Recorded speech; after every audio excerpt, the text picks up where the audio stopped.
प्रिय विद्यार्थियों, मैं डॉक्टर एम.एल. गुर्जर, राजेश पायलट राजकीय महाविद्यालय बांदीकुई।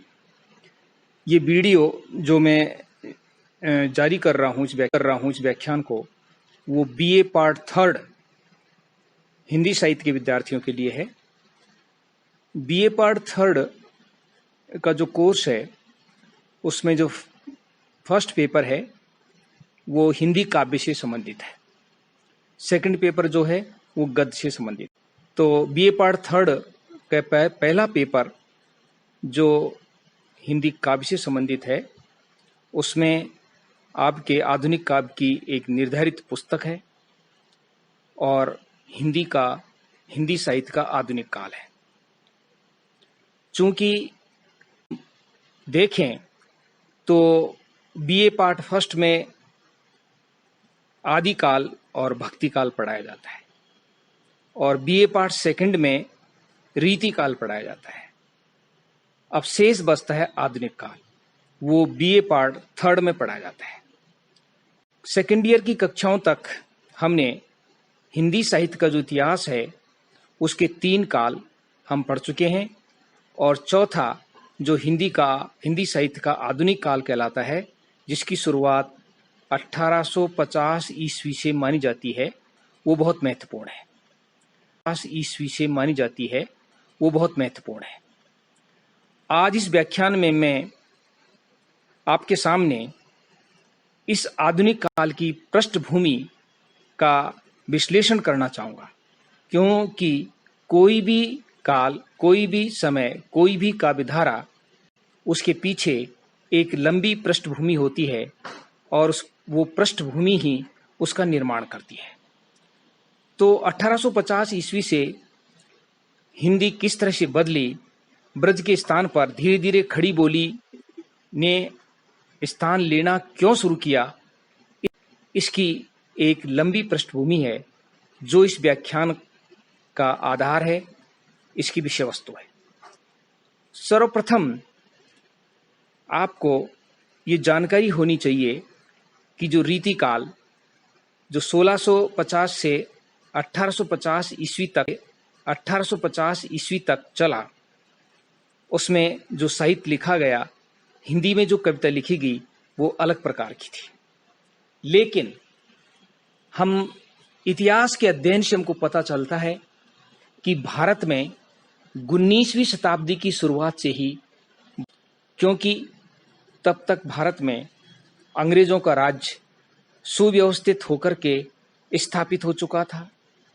एक नई व्यवस्था, एक नई शिक्षा प्रणाली और एक नई भाषा अंग्रेजी ने भी इस देश में अपने पैर फैला लिए थे। और चूंकि भारतीय लोग भी अंग्रेजी पढ़ने लगे, इसलिए अंग्रेजी साहित्य भी वो पढ़ने लगे जो ब्रिटेन में लिखा जा रहा था। तो धीरे धीरे उस अंग्रेजी भाषा के प्रभाव से और अन्य भारतीय संस्थाएं जो इस देश को आधुनिक बनाने में लगी हुई थी, उनकी वजह से हिंदी में बदलाव शुरू हुई। इस बदलाव की प्रक्रिया जो मूल रूप से शुरू होती है, उसके जो मूलाधार थे, उसकी जो रीढ़ की हड्डी थे, जिसको आधुनिक भारत का जन्मदाता कहा जाता है, वे राजा राम मोहन राय थे। समग्र दृष्टि से उनको आधुनिक भारत का जन्मदाता कहा जाता है। और साहित्य की दृष्टि से हिंदी को जिसने आधुनिक बनाया, वो भारतेंदु हरिश्चंद्र थे। हम भारतेंदु हरिश्चंद्र की बाद में भारतेंदु युग की पृष्ठभूमि के रूप में, आधुनिक काल की पृष्ठभूमि के रूप में हम उन परिस्थितियों का उल्लेख मैं करना चाहूँगा जिनकी वजह से हिंदी साहित्य आधुनिक बना और ब्रज के स्थान पर खड़ी बोली धीरे धीरे साहित्य की प्रमुख भाषा के रूप में सामने आई। प्रिय विद्यार्थियों, इतिहास और साहित्य दोनों दृष्टियों से ये जो 19वीं शताब्दी के शुरुआत के जो 50 वर्ष थे, वो बहुत महत्वपूर्ण स्थान रखते हैं। इस दौरान भारतीय राज व्यवस्था तो बदली थी, मुगलों का भारतीय राज व्यवस्था तो बदली थी, मुगलों का स्थान अंग्रेजों ने ले लिया था। लेकिन भारतीय समाज व्यवस्था राजा राम मोहन राय जैसे चिंतकों के निर्देशन में तीव्रता से आधुनिकता को ग्रहण कर रही थी और उन्हीं की छाया साहित्य पर भी पड़ती जा धीरे धीरे आधुनिक होता जा रहा था। उसमें नए नए विषयों पर साहित्य लिखा जा रहा था। ये इसमें जो नई बात सामने आती है वो ये है कि इस समय देश के प्रबुद्ध वर्ग ने, जिनका नेतृत्व राजाराम मोहन राय कर रहे थे, नए सिरे से सोचना शुरू किया और एक नया दृष्टिकोण लोगों के सामने रखा और लोगों ने उसको धीरे धीरे अपनाया भी। अंग्रेजी आधिपत्य के कारण भारत में जो आधुनिकीकरण की प्रक्रिया शुरू हुई थी, इसने भी भारतीय समाज को जाने अनजाने आधुनिक होने के लिए प्रेरित किया। और जब समाज धीरे धीरे आधुनिकता की ओर चला तो साहित्य ने भी उसका अनुसरण किया, क्योंकि साहित्य समाज का दर्पण होता है। समाज में जो घटित होता है वो साहित्य में दिखाई देता है। और हम अब उन स्थितियों परिस्थितियों का उल्लेख करना चाहेंगे जिनकी वजह से भारतीय साहित्य और भाषाएं आधुनिकता की ओर बढ़ी और इनमें किन महत्वपूर्ण व्यक्तियों और संस्थाओं ने योगदान दिया, उनका उल्लेख यहाँ जरूरी है।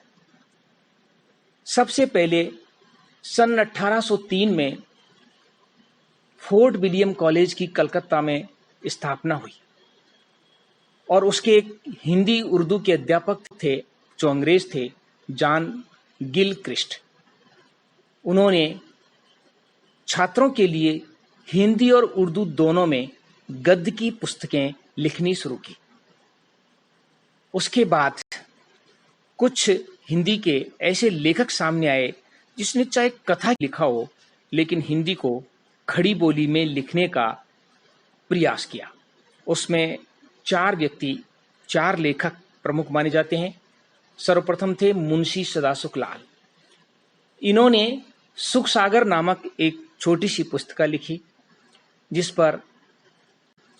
पर इसकी खड़ी बोली जो थी उस पर कथावाचकों और पंडित शैली का प्रभाव था, यानी जिस तरह से किसी कथा का वाचन करते हैं उस शैली में लिखी गई, लेकिन ये फिर भी हिंदी में खड़ी बोली में लिखने का एक प्रथम प्रयास था। जिन्होंने जाने अनजाने खड़ी बोली हिंदी को अपनी लेखनी से प्रोत्साहित किया वे थे ईसा अल्लाह खां। ये उर्दू के प्रसिद्ध कवि थे और इन्होंने एक छोटी सी कहानी पुस्तिका लिखी जिसका नाम था रानी केतकी की कहानी। इसको उदयभान चरित भी कहा जाता है। इसमें रानी केतकी की कहानी में जो किस्सा गोई शैली में, जैसे किस्सा कहानी कही जाती है, उस तरह से इसमें लिखी, लेकिन ये भी ब्रज को छोड़ करके खड़ी बोली हिंदी में गद्य लिखने की परंपरा की एक कड़ी है जिसने खड़ी बोली हिंदी को आगे बढ़ाया। लल्लू लाल, इन्होंने उपयुक्त दो लेखकों की भाषा में तो फिर भी उर्दू और फारसी का प्रभाव था, लेकिन लल्लू लाल ने सर्वप्रथम शुद्ध खड़ी बोली में एक पुस्तक लिखी जिसका नाम था प्रेम सागर। इस पुस्तक में उन्होंने सावधानी पूर्वक अरबी फारसी शब्दों का बहिष्कार करके शुद्ध खड़ी बोली हिंदी में लिखने का प्रयास किया। इसलिए खड़ी बोली हिंदी में गद्य में जो लिखने वाले थे या उसकी शुरुआत करने वाले थे, जो भारतीय बिंदु से पूर्व के लेखक हैं, उनमें लल्लू लाल जो हैं वो महत्वपूर्ण स्थान रखते हैं, जिन्होंने खड़ी बोली को अंगुली पकड़ करके चलना सिखाया। चौथे व्यक्ति जिन्होंने खड़ी बोली हिंदी के विकास में योगदान दिया वे थे सदल मिश्र। सदल नितांत व्यवहार उपयोगी खड़ी बोली हिंदी में नासिकेतोपाख्यान नामक एक छोटी सी कृति लिखी और उसमें उन्होंने यथासंभव जितना हो सकता था खड़ी बोली हिंदी का उन्होंने इसमें उपयोग किया। इसके अतिरिक्त इन चारों लेखकों के अतिरिक्त कुछ अन्य छोटी मोटी संस्थाएं जिन्होंने खड़ी बोली हिंदी के विकास में महत्वपूर्ण योगदान दिया, वे इस प्रकार थी। राजा राम मोहन राय तो इस संपूर्ण भारत को जो आधुनिक बनाया जा रहा था उसके आधार स्तंभ थे ही, अगवा थे, वो इसको प्रेरणा दे रहे थे। इसके अतिरिक्त कि छापे खाने के आविष्कार ने भी, जब अंग्रेजों के माध्यम से छापा खाना यहाँ आया और पुस्तकें छपने लगी और छप करके लोगों के पास पहुंचने लगी, तो ईसा प्रसार के लिए या ईसाई धर्म के प्रचार के लिए जो छोटी छोटी पुस्तकें लिखी, भले ही उनका उद्देश्य कुछ भी रहा हो, लेकिन उनके माध्यम से खड़ी बोली हिंदी का प्रचार प्रसार भारत में हुआ। इसके बाद 1833 में आगरा में एक स्कूल बुक सोसाइटी की स्थापना की गई।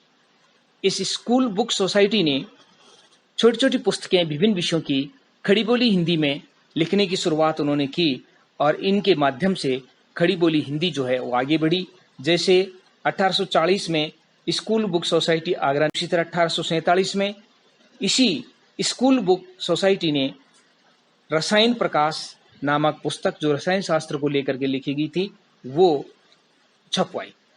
इनसे धीरे धीरे ब्रज जो थी वो पीछे रहने लगी और धीरे धीरे उर्दू और फारसी का जो प्रभाव था वो भी कम होने लगा और जो खड़ी बोली हिंदी थी वो धीरे धीरे अपने पैरों पर खड़ी होने लगी। महान दार्शनिक और प्रसिद्ध विचारक जिन्हें आधुनिक भारत का जन्मदाता कहा जाता है, राजा राम मोहन राय, वे इस सारे जो परिवर्तन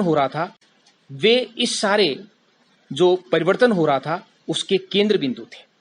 उन्होंने 1815 में वेदांत सूत्र का हिंदी गद्य में अनुपम अनुवाद किया और जब लोगों ने उस वेदांत सूत्र को हिंदी में पढ़ा के विषय में पढ़ी और धीरे धीरे लोगों को विश्वास होने लगा कि संस्कृत, अरबी, फारसी और उर्दू की जगह हिंदी भी एक भाषा है और उसमें अपने विचारों को अभिव्यक्त किया जा सकता है, उसमें साहित्य लिखा जा सकता है।